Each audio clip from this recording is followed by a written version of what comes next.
Hello friends, this is lecture 1 of topic rank of matrix, and this topic is studying in BTech first semester of engineering department. तो yes ये mathematic applied का subject है। ये BTech first semester में आता है और पहला जो है ये रैंक ऑफ मैट्रिक्स हमें पढ़ना है। तो चलिए बिना टाइम वेस्ट किए हुए हम रैंक ऑफ मैट्रिक्स पे देखें कि first of all rank of matrix तो 12th में पढ़े ही थे। मैट्रिक्स तो हमने 12th में पढ़ा ही था और उसमें भी हमने बहुत सारा कॉन्सेप्ट पढ़े थे और कुछ कॉन्सेप्ट नहीं पढ़े थे जो कि अब पढ़ना है, इंजीनियरिंग के फर्स्ट सेमेस्टर में पढ़ना है। उसमें से पहला यही है रैंक ऑफ मैट्रिक्स।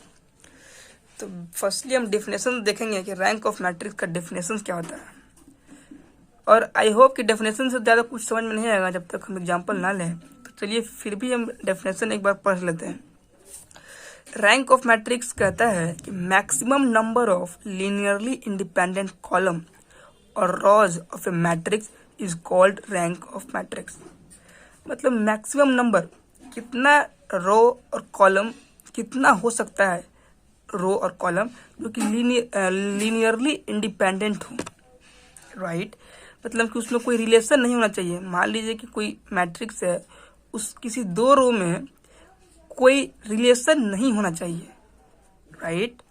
तो maximum number of linearly independent column और row of matrix is called rank of matrix. Okay, उसके बाद रैंक ऑफ मैट्रिक्स जो होता है ना, एक और कॉन्सेप्ट, रैंक ऑफ मैट्रिक्स कभी भी अपने रोज और कॉलम से अधिक एक्सीड नहीं करेगा। सपोज अगर रैंक ऑफ मैट्रिक्स, अगर मान लीजिए मैट्रिक्स 3x3 का है तो इसका मैक्सिमम रैंक 3 जाएगा, नहीं तो 3 मैक्सिमम हो सकता है, 2 भी हो सकता है, 1 भी हो सकता है, ठीक। तो इस केस में रैंक ऑफ मैट्रिक्स 3 भी हो सकता है, 2 भी हो सकता है और 1 भी हो सकता है। फिर now point number 2, rank of null matrix is 0। मतलब कि in null matrix has non zero row और column, there are no independent rows or column is called rank of null matrix is 0। मतलब कोई जीरो क्रॉस कोई matrix है, square matrix है जिसमें सारा एलिमेंट जीरो है, ठीक। सारा एलिमेंट जीरो है तो उस केस में क्या होगा, उस मैट्रिक्स का रैंक क्या हो जाएगा, 0 हो जाएगा। क्योंकि ना किसी भी रो, मान लीजिए 3x3 का रो है तो तीनों रो में अगर 0 आ गया तो वो जो होता है मैट्रिक्स, उसका रैंक 0 कहलाता है। और उसका रैंक तब कहलाएगा जब किसी रो में अगर सिंगल भी नॉन सिंगुलर एलिमेंट हो, नॉन जीरो नंबर हो, तो उसका कुछ मैट्रिक्स, उसका कुछ रैंक होगा। अगर स्क्वायर मैट्रिक्स है और उस स्क्वायर मैट्रिक्स, मान लीजिए 3x3 का स्क्वायर मैट्रिक्स है, 3x3 का स्क्वायर मैट्रिक्स, एग्जाम्पल में लीजिए, सपोज कीजिए कि एक मैट्रिक्स 3x3 है, ठीक। 1 2 3 4 0 0 0 0 0 3x3 मैट्रिक्स, ठीक। तो इसमें ध्यान दीजिए, इस रो में आपको 0 कहीं नहीं मिलेगा, ठीक है। इस रो में आपको 2 0 मिलेगा। मतलब कि इसमें नॉन जीरो है सारा, इसमें एक नॉन जीरो है और इसमें नॉन जीरो, इसमें सब जीरो है। तो इसमें हम कहेंगे कि रैंक ऑफ मैट्रिक्स जो होगा 2 होगा, क्योंकि रैंक ऑफ मैट्रिक्स डिफाइन करता है number of non zero row और कॉलम, ठीक है। इसमें देखिए 2 रो ऐसा है जो नॉन जीरो है, एक रो है जिसमें सारा एलिमेंट 0 है। तो इस केस में हम रैंक ऑफ मैट्रिक्स, मान लीजिए ए है, हम इसको 2 कहेंगे। वहीं पे अगर यहाँ भी 0 होता तो तब हम कहते हैं कि रैंक ऑफ मैट्रिक्स 1 होगा, ठीक है। अगर एक और एग्जाम्पल, एक और मैट्रिक्स लीजिए, लेट से 2 3 4, रैंडम कुछ भी ले रहे हैं, 5 6 7 8 9 3। इसमें इस मैट्रिक्स में देखिएगा कि इसमें भी कोई एलिमेंट, इसमें भी देखिए सारा, इस रो में सारा एलिमेंट नॉन जीरो है, इसमें भी सारा एलिमेंट नॉन जीरो है और इसमें भी सारा एलिमेंट नॉन जीरो ही है। इसका मतलब इसका, इस मैट्रिक्स का जो रैंक हो जाएगा वो हो जाएगा जो इस मैट्रिक्स का ये है, जितना रो और कॉलम है सेम हो जाएगा 3। उसी तरह से और एक और क्वेश्चन देखिए, अगर इसी मैट्रिक्स में मान लीजिए यहाँ पे एक जीरो है, फिर भी इससे कोई फर्क नहीं पड़ेगा, रैंक ऑफ मैट्रिक्स 3 ही रहेगा। मान लीजिए कि यहाँ पे 2 जीरो आ गया, तो यहाँ पे देखिए एक भी जीरो नहीं है। अगर एक भी, मान लीजिए कि यहाँ पे 2 जीरो है, यहाँ पे अगर मान लीजिए कि इसको, इस रो की बात करते हैं, ठीक, इस रो में देखिए कि इसमें 2 जीरो आ गया, एक भी नॉन जीरो रहेगा तो उसका रैंक 1 मार्क होगा। मतलब इसमें भी 8 है तो 1 2 3, 3 रो क्या है, नॉन जीरो है। किसी भी रो में अगर सारा एलिमेंट जीरो हो जाए तो उसको रैंक ऑफ मैट्रिक्स में नहीं कैलकुलेट होगा। मतलब कि मान लीजिए तीनों जीरो हो गया, तब हम कहेंगे कि रैंक ऑफ मैट्रिक्स जो है 2 होगा। रैंक ऑफ मैट्रिक्स 2 होगा क्योंकि रैंक ऑफ मैट्रिक्स क्या है, लीनियरली इंडिपेंडेंट है रो और कॉलम पे। ठीक, अब समझ गए होंगे बात क्या है रैंक ऑफ मैट्रिक्स हम कहना चाहते हैं। चलिए आगे बढ़ते हैं। एक और देखिए, ये पॉइंट नंबर 2 में देखिए क्या कह रहा है, rank of null matrix is 0 if null matrix has no non zero row. मतलब कोई भी, मतलब कि ये पॉइंट बी कर रहा है, पॉइंट 2 मान लें कि ये है, इसमें देखिए नॉन जीरो रो, नॉन जीरो एलिमेंट कहीं है ही नहीं, किसी भी रो में सारा का सारा जीरो है, तो हम कहेंगे rank of matrix is null. यही पॉइंट था। आई होप कि आपको पॉइंट समझ में आ गया हो, राइट। अब चलिए क्वेश्चन आता है कि रैंक ऑफ मैट्रिक्स फाइंड कैसे करें। तो इसका बहुत सारा प्रोसेस है, बहुत सारा प्रोसेस है या मतलब मेथड है। उसमें से हम पहला मेथड देख रहे हैं, determinant method, find the rank of matrix के लिए। ठीक है, तो चलिए स्टार्ट करते हैं। एक क्वेश्चन मान लीजिए, लेट से ए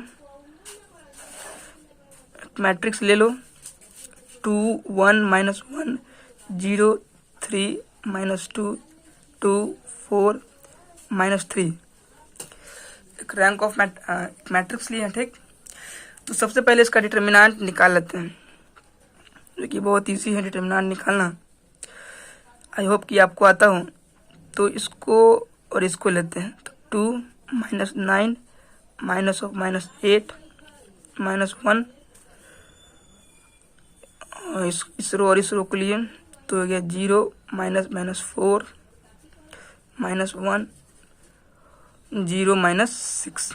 इसको कैलकुलेट कीजिएगा तो एट द एंड आपको मैट्रिक्स जो है 0 मिल जाएगा। तो बस अगर किसी भी मैट्रिक्स का डिटर्मिनेंट 0 हो ना, तो उस केस में 100% क्या होगा, उस केस में 100% रैंक ऑफ मैट्रिक्स जो होगा वो लेस देन 3 होगा। वो मैट्रिक्स जो है लेस देन 3 होगा। 3 तो हो ही नहीं सकता, राइट। 3 होने के लिए आपको डिटर्मिनेंट में कुछ वैल्यू होना चाहिए। क्या हो जाएगा, लेस देन 3। ठीक, अगर ये वैल्यू नॉन जीरो आता तो रैंक ऑफ मैट्रिक्स 3 कह सकते थे। ठीक, अगर ये डिटर्मिनेंट का वैल्यू कुछ आता तो रैंक ऑफ मैट्रिक्स 3 कह सकते हैं। ठीक, कॉन्सेप्ट 2 में आइए। ठीक है, कॉन्सेप्ट 2 कहता है कि मान लीजिए फॉर रैंक 2, मान लीजिए कि रैंक क्या 3 से कम होना चाहिए, तो 3 से कम 2 हो सकता है, 1 हो सकता है बस। तो फॉर रैंक 2 के लिए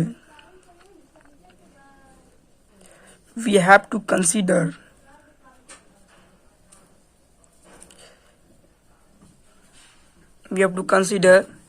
any minor of the matrix, any minor of two cross 2 matrix having determinant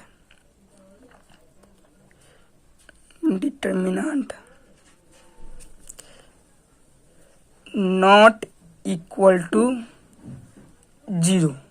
ठीक. Thus we easily say that rank of matrix will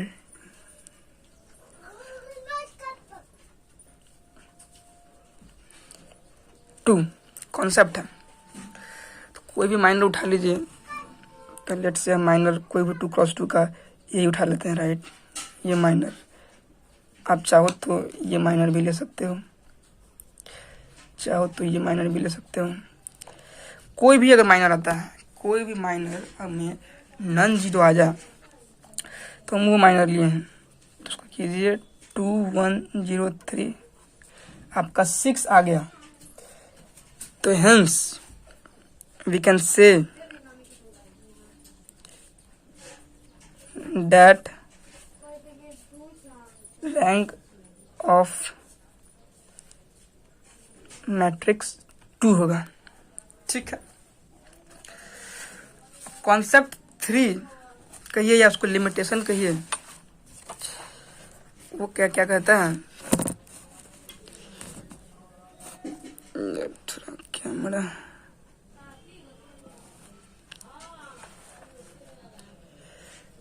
concept 3 में देखिए,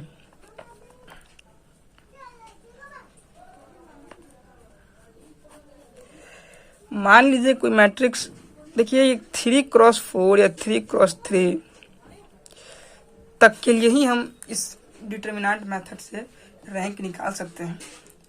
या इस केस में हम जो माइनर कंसीडर करेंगे वो हाईएस्ट ऑर्डर वाला 3x3 का होगा. अगर 3x3 में भी कुछ नहीं मिलता तो हम उससे कम भी ले सकते हैं. 3x3 नहीं मिलता है उस मैट्रिक्स से डिटर्मिनेंट तो हम 2x2 का भी माइनर लेंगे. ठीक है. लेकिन लिमिटेशन ये है कि ये वाला मेथड सिर्फ 2x2 और 3x3 और 4x4 के लिए ही काम करता है. ठीक है. ये वाला मेथड सिर्फ 2x2 3x4 3x3 के लिए एप्लीकेबल है.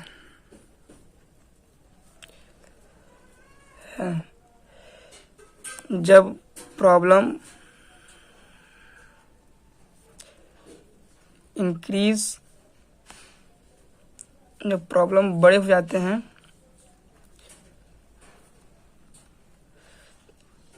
तब डिटर्मिनेंट निकालना मुश्किल है.